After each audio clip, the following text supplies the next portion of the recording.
Maybe press.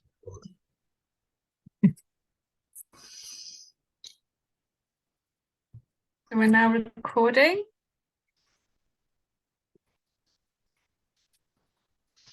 Okay, so it's wonderful to see so many people here for our 16th seminar in our seminar series with the Media and Politics group of the Political Studies Association. And I'm delighted that we have Professor Stephen Coleman giving the talk today. So Stephen is Professor of Political Communication at the University of Leeds, and the presentation today is called "What Do We Mean When We Speak About Political Mood?" And Stephen has already published some articles on this subject and has some others in press as well, which I can mention later if people are interested. But I'm going to hand over to Stephen so that he can have the floor. Thank you so much, Stephen. Thank you, Katie. Well, there's a striking passage in Ali Smith's wonderful Brexit novel called Autumn that illustrates what I'm going to be talking about today. One of the main characters in that novel, called Elizabeth, says the following: "I'm tired of the news. I'm tired of the way it makes things spectacular that aren't and deals so simplistically with what's truly appalling. I'm tired of the vitriol. I'm tired of the anger. I'm tired of the meanness. I'm tired of the selfishness. I'm tired of how we're doing nothing to stop it. I'm tired of how we're encouraging it. I'm tired of the violence. I'm tired of the violence that's on its way, that's coming, that hasn't happened yet. I'm tired of liars. I'm tired of sanctified liars. I'm tired of how those liars have let this happen. I'm tired of having to wonder whether they did it out of stupidity or did it on purpose. I'm tired of lying governments. I'm tired of people not caring whether they're being lied to anymore. I'm tired of being made to feel this fearful. I'm tired of animosity," unquote. Now, that's what I would call being in a mood. The passage might not be political in the sense that a speech in the House of Commons is political, or a slogan on a placard in a street demonstration is political, but it's incipiently political in the sense that politics sometimes permeates the pores of our skin, the nerves in our body. It chokes our very ability to breathe and unbalances our sense of self. This is politics not on the dry pages of a newspaper, but the kind of politics that pushes you around, shoves you, gets in your way, disrupts, interrupts. Politics as mood is visceral and it is invasive. It penetrates our moral being and it shapes our capacity to act. My fear is that experience of political mood is too easily missed or dismissed by those who call themselves social scientists, because they're too busy looking out for people taking positions rather than being taken over by dispositions.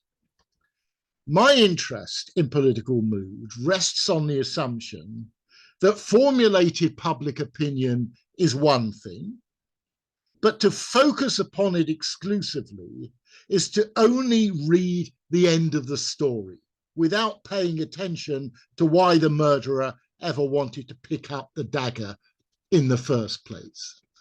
Mood provides the motives, and without the motives, politics is meaningless.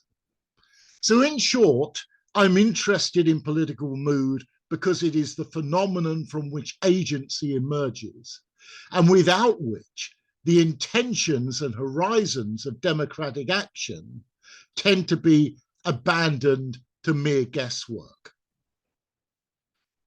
Political mood is a mode of taking in the pre-digested political world. It occupies a zone of embryonic agency. It looks towards active responsiveness in the future tense. And it is in this sense a precognitive background through which the politically instrumental foreground begins to become intelligible. Lacking the claimed scientificity of representatively sampled public opinion through which pollsters ask questions to a small, carefully selected group and then project those preferences and intentions to a larger population, the study of political mood is a way of understanding how people take in the vicissitudes of the world before they ever have a chance to fully process them. So let me share with you a good example of how it is sometimes more helpful to understand mood as a determinant of agency than political action itself. This comes from a piece written by Andy Beckett in The Guardian at the beginning of this year.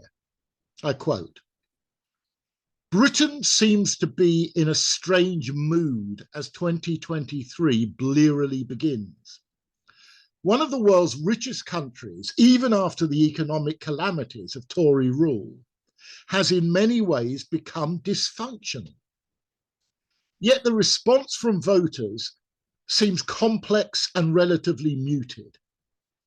There is fear, please don't let me need a hospital, and frustration at how the stoppages and shortages are dragging on.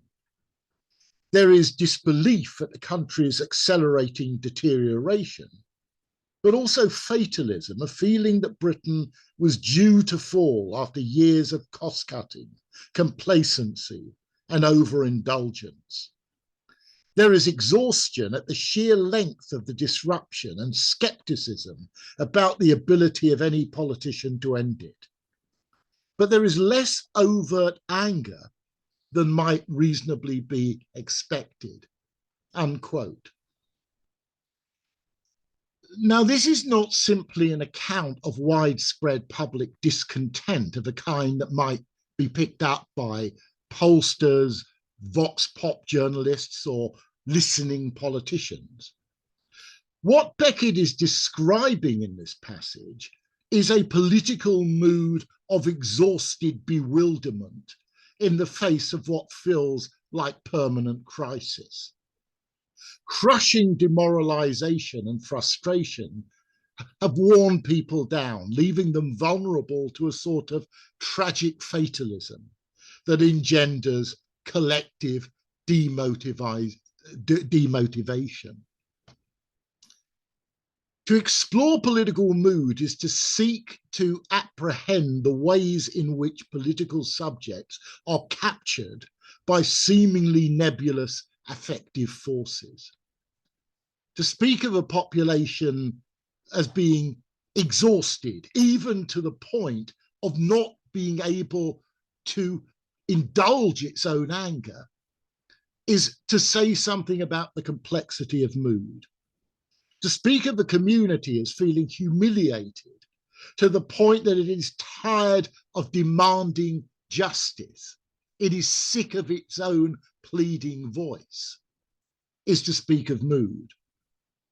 To speak of a political institution as being so toxic that its only skill lies in destroying things is not to observe how people choose to act, but the much more complex matter of how they are acted upon by the situations in which they find themselves. Now, the challenge, of course, is that mood is a much more impalpable, elusive, and amorphous phenomenon than something positivist like public opinion. Anyone with basic training can conduct and interpret a survey to find out how many people believe the government when it promises to take back control. But it requires a certain sensibility to understand the experiential injury and angst of feeling permanently out of control, controlled by exogenous forces that seem overwhelming and exhausting, unable even to control the expression of one's sense of loss of control.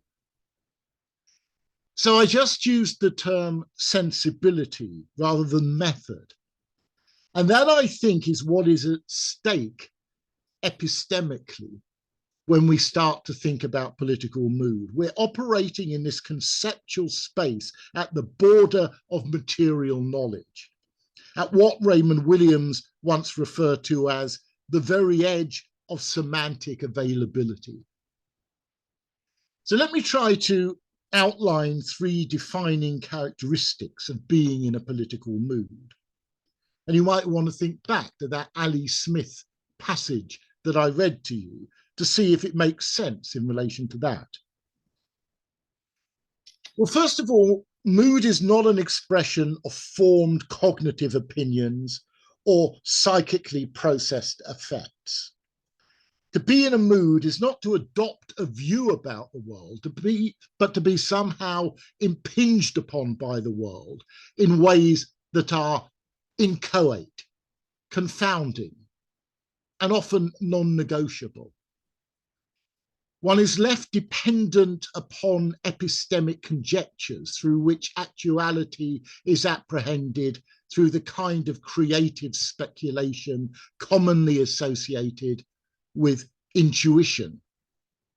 When we encounter the world intuitively, action remains prospective and undetermined, and the potential space of the political is still a confusing blur. So to speak of the mood of a social situation is to acknowledge the ambiguous juncture between subjective determination and objective constraint, which throws agency into a state of disorientation. I cannot be myself within these objective circumstances, but these objective circumstances seem somehow to emanate from within me. The second characteristic of political mood is that when you are subject to such a mood, you are not dealing with legible causes. Unlike discrete emotions, which are about something in particular, moods tend to be about everything and nothing. If emotion is a manifestation of object-related energy, as the psychologists say, mood is more like a surrender to a sweeping gust. For example, a prevailing feeling that all news is bad news, or that entering any political space is to risk falling victim to conniving bullies, doesn't amount to an empirical observation, but a primal impulse that is just as important. And in a globalized politico-economic system where forces of power constantly shift, often to remote or invisible spots in the material universe, every effect becomes diffuse. It's hard to hold anyone responsible for any single consequence. Mood responds to that causal dissipation. Thirdly, moods are cumulative sensations rather than temporally containable events. Moods linger, forcing us to encounter the sensorial forms through which historical forces become available to experience. They are, to put it in rather simple archaeological terms, the underlay of the material ground upon which explicable things take place. It's something simmering, bubbling, semi-volcanically underneath what then becomes agents. None of these defining qualities are easy to grasp. And my strong sense is that the positivist behaviorist paradigm that dominates political communication studies is more of a distraction than a source of illumination in this respect. So how should we go about trying to capture political mood? As our undergraduate dissertation students keep on asking us, what methodology are we supposed to use? So let me begin by dismissing a few of the wrong turns that have been taken as part of the recent positivist endeavor to say something meaningful about political mood, because positivists do ask questions about political mood. They're people with the wrong answers, but not always the wrong questions. There have been various behaviorist attempts to represent affective dynamics through scales of empirical measurement and normative assessment, including, for example, wearable panoptic monitoring devices, which tell you how you're feeling from hour to hour and day to day.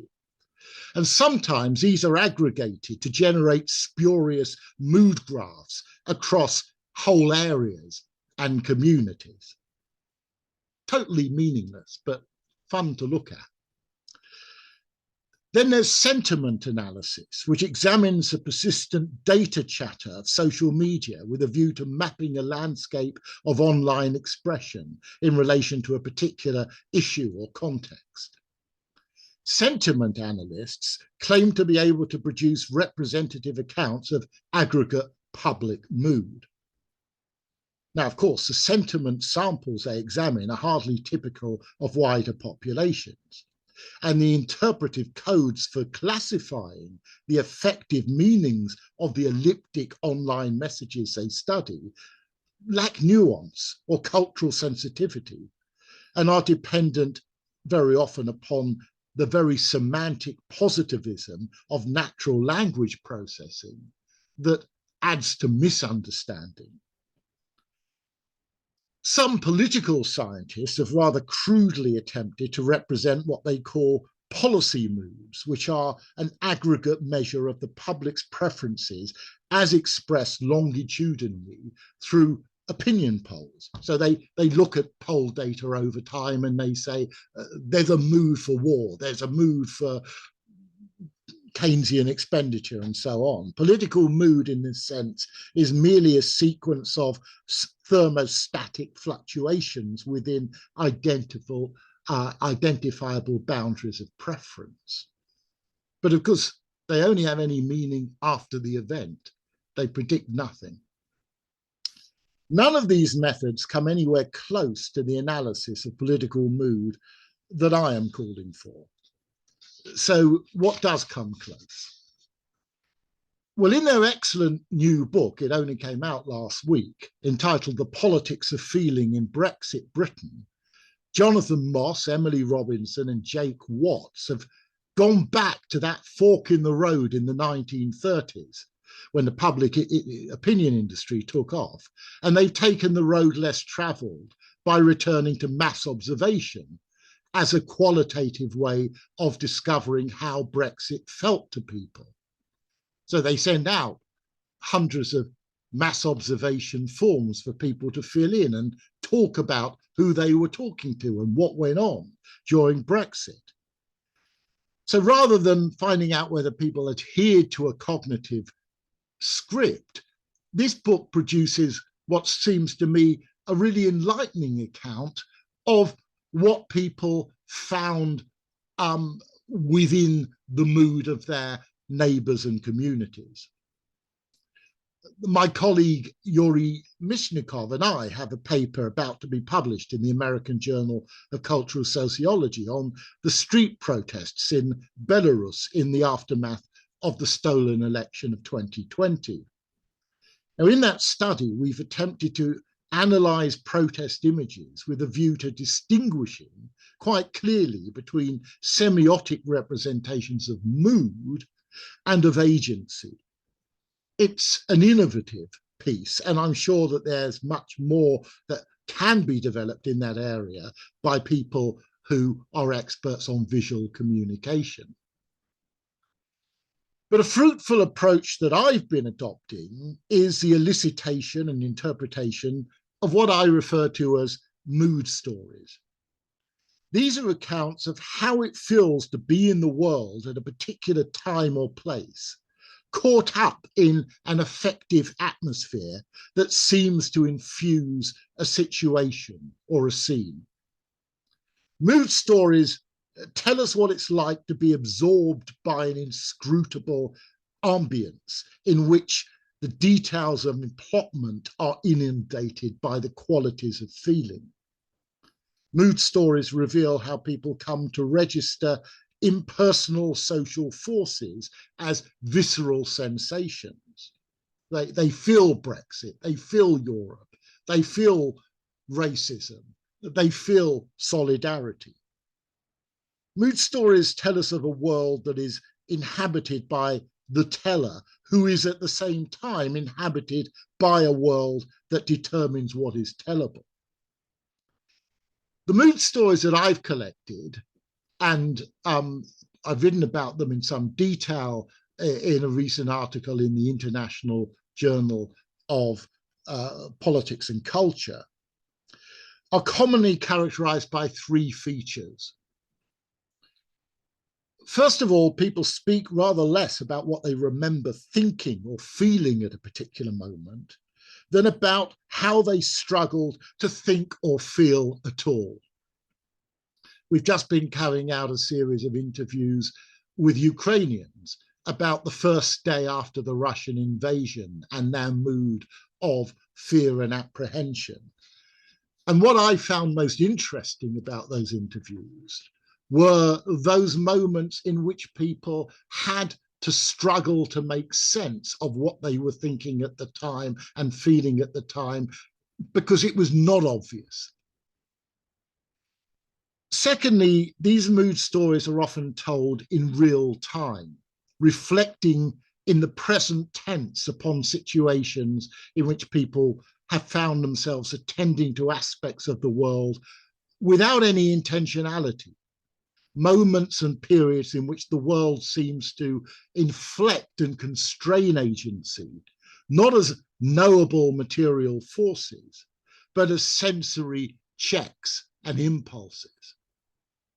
And thirdly, mood stories are remarkably non-verbal as well as verbal. I suppose all interview data is, if you look at it seriously. The expressive repertoire involved in telling a mood story is rich in symbolic cues, tone units through which speakers structure the enunciative focus of their narrative, offers an important clue to not only what terms mean, but how often they carry with them an intense suprasemantic meaning. Speech markers such as mumbling, stuttering, self-interruption commonly provide insights into the unsaid and the unsayable. The temporal pace and structure of mood storytelling commonly encapsulates the mood itself. For example, a staccato tempo can evoke a sense of overwhelmingly disordered confusion. You remember that confusion and you replicate it as you talk about it. Mood stories depend upon non-verbal affective expression through which the body seems to be telling its own story within an unconscious somatic choreography. Indeed, much of what is most significant in the interpretation of such stories is undecipherable merely from the verbatim transcription. So my assumption in working with mood stories is that people don't have experience and then report on it in stories, but they form their experience through the stories which they enact individually and collectively. Mood stories are the material from which that which we come to think of as political experience is woven. And so finally, the question that some of you might still be asking, yes, you definitely might still be asking this question. Why political mood? Why now? Can't we leave this stuff to the novelists and the poets and get on with our much more methodologically rigorous social scientific work? Why should we study political mood in 2023? Well, I think it's because more than ever, we're living in an effectively charged world in which statements beginning with the words "I feel" take precedence very often over statements beginning with the words "I think" or "I know." If you want to understand Trump or Brexit, fundamentalisms or culture wars, neo-medieval atrocities, or rhetorical carpet bombing, you need to understand what people mean by "I feel." You need to be more like Ali Smith and less like Chat GPT. And because politicians and the strategists who press the politicians' buttons have become experts on the mobilization of effect, have become astute at making people feel certain ways about themselves and about others and about their pasts and about their futures. Because these people have become masters and mistresses of dispositional priming, whereby people are persuaded to be conscious of new anxieties and desirous of ends that they'd not previously even thought about or cared about. Political communication scholars need to think about these things. And if we don't, we are in danger of being stranded in a museum of arcane cognition, where we understand a great deal about left and right, but have no language to articulate hot and cold. So in short, we should study political mood because it helps us to tell a story about pre-volitional human beings. And most of us, most of the time, including in all of our political lives, are precisely that, pre-volitional human beings, a bit bewildered, a bit uncertain, scratching our heads and waiting for something to occur.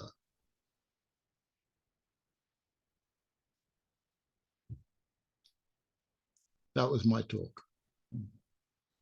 Thank you so much, Stephen. That was absolutely fantastic as ever. And I kind of I was trying to make so many notes, I could barely keep up with all the insights that you were making as we went along. I almost feel like I need to watch it again to take everything in. While I'm taking everything in, I don't know if anyone has any questions to start. I do have a question while others are thinking, if no one immediately raises their hand. I actually, yeah, when you were talking near the end there about priming by politicians, how much do you think, because it's clearly used as a distraction as well, this idea of using these emotively egregious or, you know, racist, I'm kind of thinking of, you know, politicians like Suella Braverman, who deliberately use these emotive words to perhaps disorientate people and to present a position that is supposed to speak on behalf of the people in a way that is very misleading. I wondered if you could say a bit more about that and the way that priming is used to try and manipulate the political mood. Yeah. Well, I think that political priming is both highly sophisticated and metaphorically very simplistic. I mean, anyone can be a bad poet, and Suella Braverman was essentially a bad poet. So she knew that she could find words that would provoke and upset people. And it's not that hard to provoke and upset people if you've got a reason for doing so. But I'll give you an example of the sophistication, and it struck me as really interesting. And it happened at the beginning of COVID. And the COVID inquiry hasn't touched on it yet, but I'd be really interested to see if they do. Johnson brought in the people, including a group of psychologists who were advising on the Brexit Leave campaign. And he said, what we have got to do is, if we want to bring the popular, I mean, this is public knowledge, incidentally, not some kind of private story.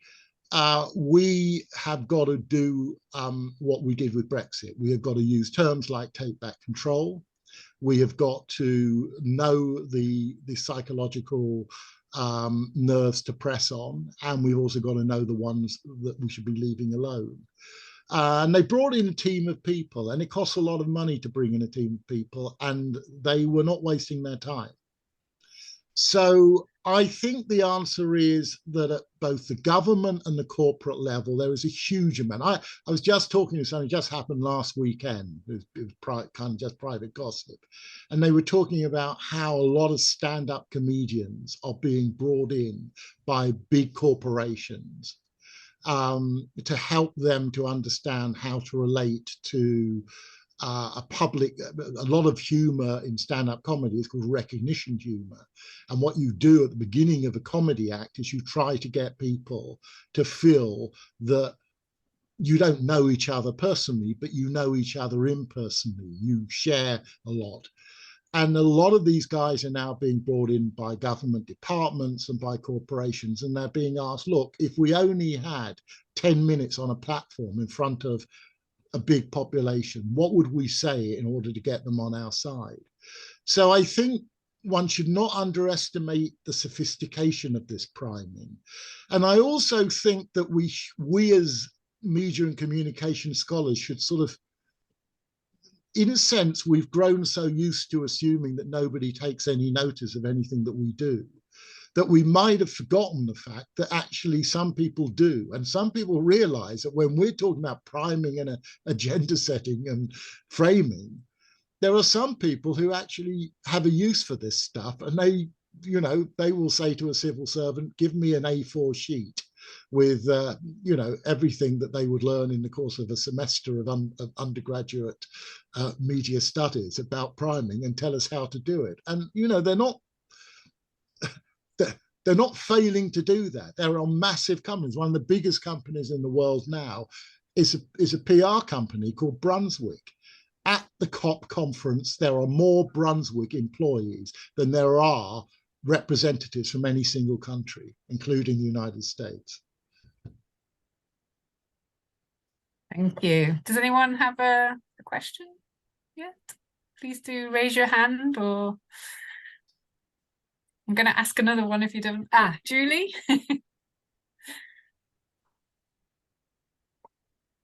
Hi, thanks very much, Stephen. I wanted to ask you about something you said about using political feeling to predict, and you were sort of comparing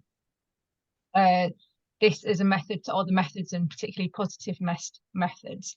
And you said something about surveys not being able to predict how people are going to feel, and that they're really just retrospective. I just wondered if you can say a bit more about how we could use understanding people's feelings to predict how things are going to go.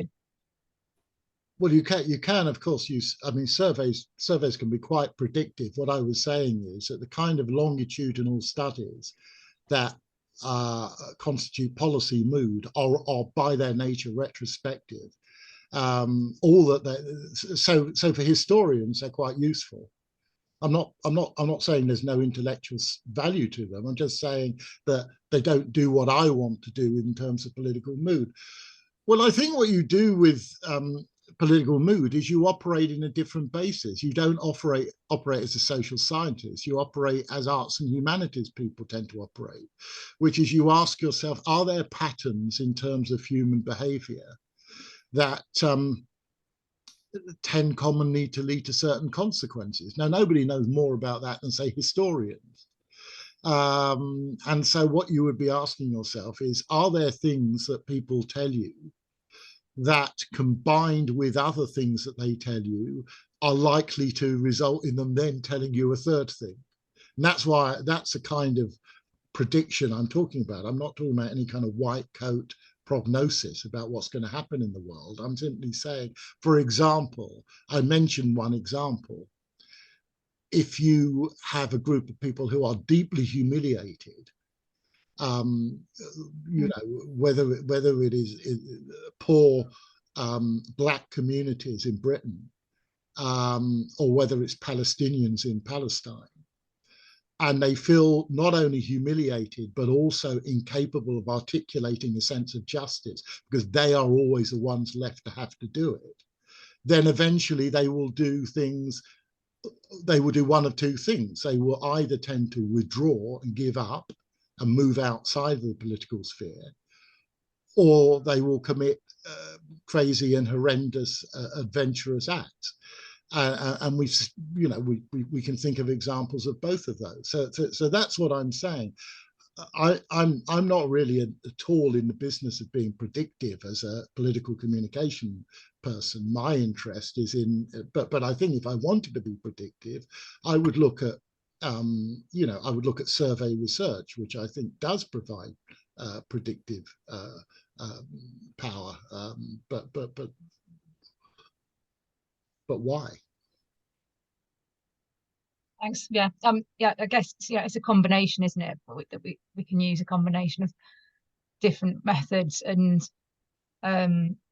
use mood to try to understand more. Yeah. Yeah.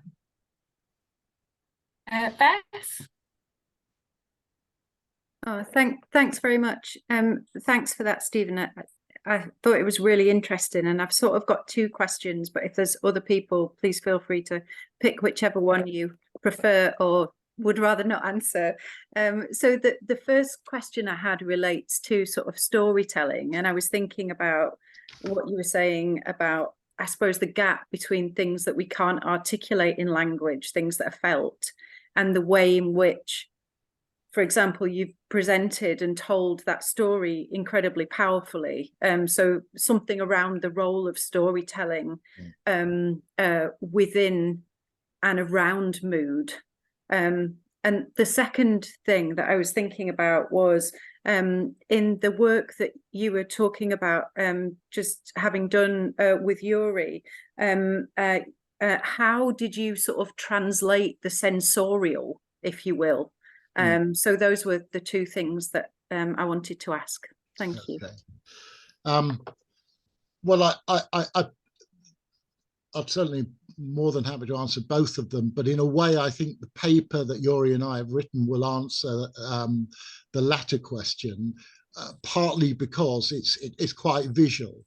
I think incidentally, we did two versions of it, and I don't think we did succeed at first, and then we worked at it, and then I think we have succeeded. So, but I think we've only succeeded to a point, and much better visual analysts like Katie are going to come along and do it far better. But we've tried to sort of set something out there because we thought it was interesting. But in relation to storytelling, I think you touch on a really important question, which is that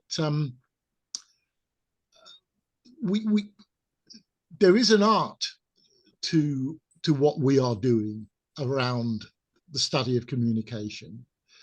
And just as there is no point trying to do the scientific bits if you can't understand the elements of science, it's necessary to actually think really carefully about the elements of stories in order to understand how people tell stories. And one of the ways that I favor doing is by looking at narrative structure. And I like to ask myself, what is it about a narrative that typically happens?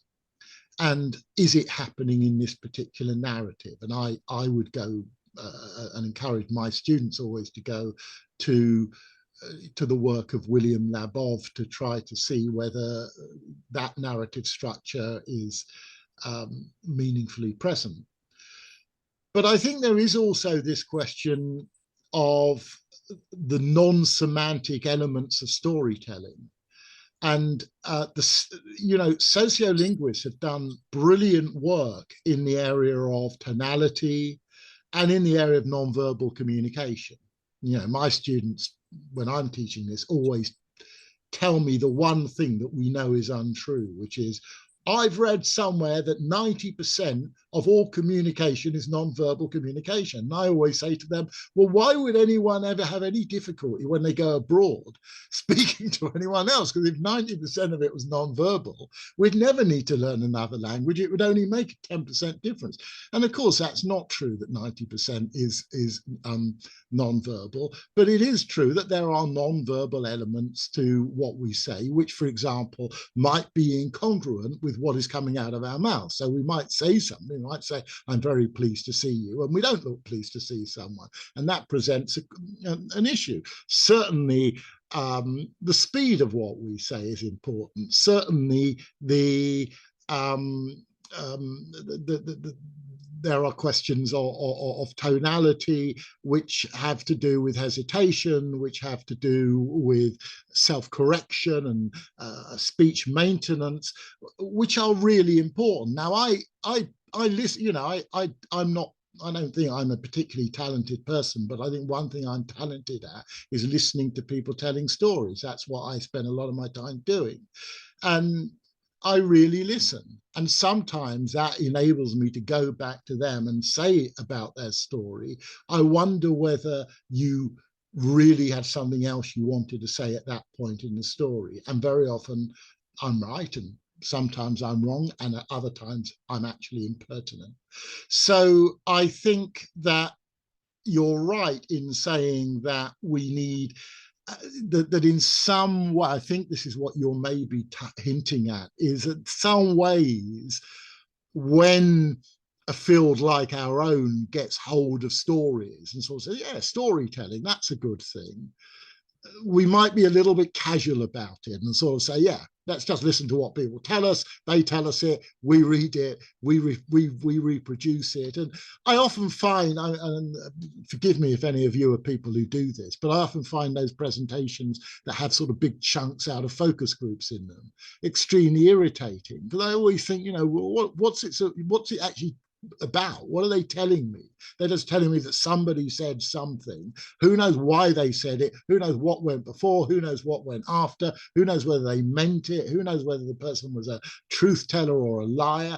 Who knows anything? So I like the idea of taking a story and kind of doing with that story what you would do with a lifelong relationship. You know, really try to get underneath it and ask yourself, is there something going on in this story that is truly enlightening to me and truly empowering to the person who's voiced it? I'm gonna jump in cheekily because I really wanted to ask something about storytelling, and that's quite specific about your interviews and these mood stories. And I wondered if, and I could be wrong here that this happens at all, but I'm really interested in, when people are telling these kind of stories, who they ventriloquize. So if they say, well, he said this and then I said this, and the way in which they represent other people's voices within their own stories. And I wondered if you did find that happened, and when it happens, what's the kind of purpose, and who do they tend to be bringing in that way? It's a great question. Yeah, I mean, people have to feel quite comfortable to ventriloquize, or as Bakhtin calls it, double voicing. And they won't do it straight away, in other words, because, you know, you're entering there more into the realm of kind of intimacy, where you're saying, not only do I know this other person who said something, but you know what I mean when I say they said it like that. And that's not something you can just go and tell someone. And I also think it is quite interesting how there are tropes in terms of double voicing, that people will very often imitate someone who talks down to them. And I often go back to that great work by James Scott about hidden transcripts, where he talks about how, you know, peasants very often, in order to get their own back on landlords, would imitate them, because imitation is a terrific form of puncturing someone without having to directly confront them, for example. So I think that's really interesting. And actually, Carl Hartley, who I see is here, might have something to say about it, because I think he's just doing some vox pops where we very audaciously being asking people in the street in Leeds to imitate politicians. So I don't know if he's going to tell us anything about that, but that would be interesting. But what I would say is, I mean, I give a talk every year. I did give a talk every year to PhD students about interviews. And one of the things that I always say to them is that I favour the Columbo approach. You've got to be of a certain age to appreciate this reference. That is Columbo, the detective. I've always tried to approach my interviews rather in the spirit of Columbo. That is to say, I rather like the person I'm interviewing to think I'm a bit pathetic and sort of need cheering up. And need very detailed explanations to get through to me. And I always find that works. I mean, I don't mean I'm involved in some, massive dissimulation. What I mean, because I think I am a bit like that, what I mean is that I like the idea of people feeling that there's nothing that they can tell you that is going to result in a kind of a sneer back from you. So I think listening is incredibly hard work. And it's something we maybe could be teaching our students. We should certainly be teaching them speaking as well, incidentally. But I think that learning how to listen is something that, I'm not sure academics at the moment are the best people to be imparting that wisdom. Thank you. Does anyone else? Sorry, I know Nancy did have a hand up. I don't know if you still want to come in. Thank you very much. I think my question has been answered. I listened to Professor, and I think what I heard in his talk was an intersection between psychology and politics. And my question was, how does a researcher filter out other factors in the study of mood in politics? I think our mood is influenced by very many things, public opinion, media framing, a question that Katy Perry had asked before. How do we ensure that mood is pure as researchers? Yeah. I don't think we can, Nancy. I think we have to recognize that we are dealing here with something that's more of an aesthetic phenomenon than a positively identifiable one or anything that is definitive. But I think we can get a handle on it. I mean, what you say about politics and psychology is right, but funny enough, one of the only fields I can think of that has got more positivist baggage than political science is contemporary psychology. Now, I mean, there are political scientists who are not positivists, and there are psychologists in the Jerome Bruner tradition who are not positivists. So, of course, I'm not trying to generalize here, but I think you're right that is exactly the point of our articulation. It is between an understanding of the psychologists have tended to focus on individuals, and they're criticized by sociologists for not talking enough about the social makeup of people.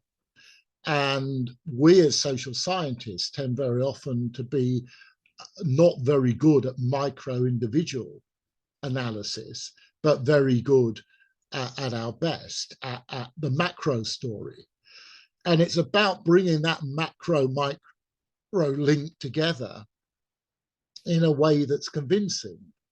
And I would argue that, and have always argued that, there is no macro unless it's acted out in at the micro level. Just as I think it was Randall Collins who once said, there is no such thing as data. There's just datum, and then another datum, and then another datum. And so really our study needs to be of the datum, and then we have to move to the macro level with great care and humility, making sure that we don't lose the individual as we do it. And my fear is that very often not only do we lose the individual, but we don't even at a macro level wish to encounter the individual. So people who do public opinion research seem to have very little interest in how their representative sample is in fact a group of people who, each of whom are living their lives. Thank you. Yeah, and I think, what's very clear from the people you've been drawing on, from novelists to psychologists to cultural studies, that all of it is about being open-minded to the strengths of research from all sorts of disciplines. Alex, did you? Alex Platt, did you want to ask a question? Yeah, fantastic. Thank you. Thanks, Stephen. That was a really interesting talk. I was just wondering, really, I'm a PhD student and I'm doing research on vox pops as well, and how they're used in the news media in relation to general elections. And I was just wondering if you think that, I know you're obviously interested in political mood, but whether journalists focus too much on it and feeling, and then I liked what you mentioned about saying I feel instead of I think. But in terms of vox pops, I was wondering whether you thought there's a class bias a bit going on in terms of when they speak to ordinary people on the street, they often use language like, how do you feel about something? Almost implying that ordinary people can feel things, but in a sort of visceral way, in a very basic way, but can't really think about things. They don't ask that sort of thing. I wondered if you think that's a bit of a problem. No, I think that's an extremely good point, and you're right. I mean, although there's no doubt about it, I mean, historically, I feel did not have much meaning within politics, certainly within traditional male middle class politics, and until very, very recently. But you're also right in saying that if you wanted to look for it in the past, where you would have found it is in things like those vox pops going right the way back to the 1940s, Wilfred Pickles going around factories, where he would have thought it was insensitive to say, what do you think? Because it would assume they could think. So you ask them, what do you feel? So of course, there's huge condescension behind a lot of this. I think, though, it's about balance. I mean, I think, first of all, it's about the order in which you do things. I think if you do vox pop in order to find out what the population is thinking, then you're nuts, because you're not going to. But if you've got a hunch that the population is thinking something, and then you go out and do vox pop in order to hear how it's articulated, I can see the point of it, and you'll be quite interested. I mean, my most recent article, and this sort of little strand of research I've got around political mood, is an article in the current issue of the Political Quarterly, and it's called From I Think to I Feel. And I interviewed a number of journalists and pollsters and politicians, all of whom had used the word political mood, in order to find out what they meant. And I mean, I don't name them so that I can use richer quotes in that article, but I was sent by the BBC to talk to the person who they said was their best journalist of the people, the person who goes out on the street and does it better than anyone else, and I'm sure they do. And they gave me a very, very detailed explanation of how they did it and why they did it. And the interesting, and I'm saying they because I don't want to relate their gender, but one of the things that was interesting was the amount of apology that this person went in for, and saying, well, I accept you've got to take everything I do with a pinch of salt, and it's not scientific, and I don't sample anything, and people like you are going to pick on what I'm saying. And I actually said, look, I think what you're doing is great stuff, because it's got its place. I mean, and it's got its place within the BBC, because the BBC also has serious analysis. And I think it's about a kind of a balanced fare, but it is very much about what you have suggested, which is that, I mean, you know, what was that program that Esther Ranson, That's Life, you know, where they actually said, look, we're not interested in the serious vox pops, we just want the funny ones. We want to go out and find funny people, and having a northern accent, you know, got your equity card, because that's funny in itself down south. And then, you know, we are going to interview these people and show their malapropisms and their inability to be consistent. My argument would be, look, inconsistency describes 90% of us.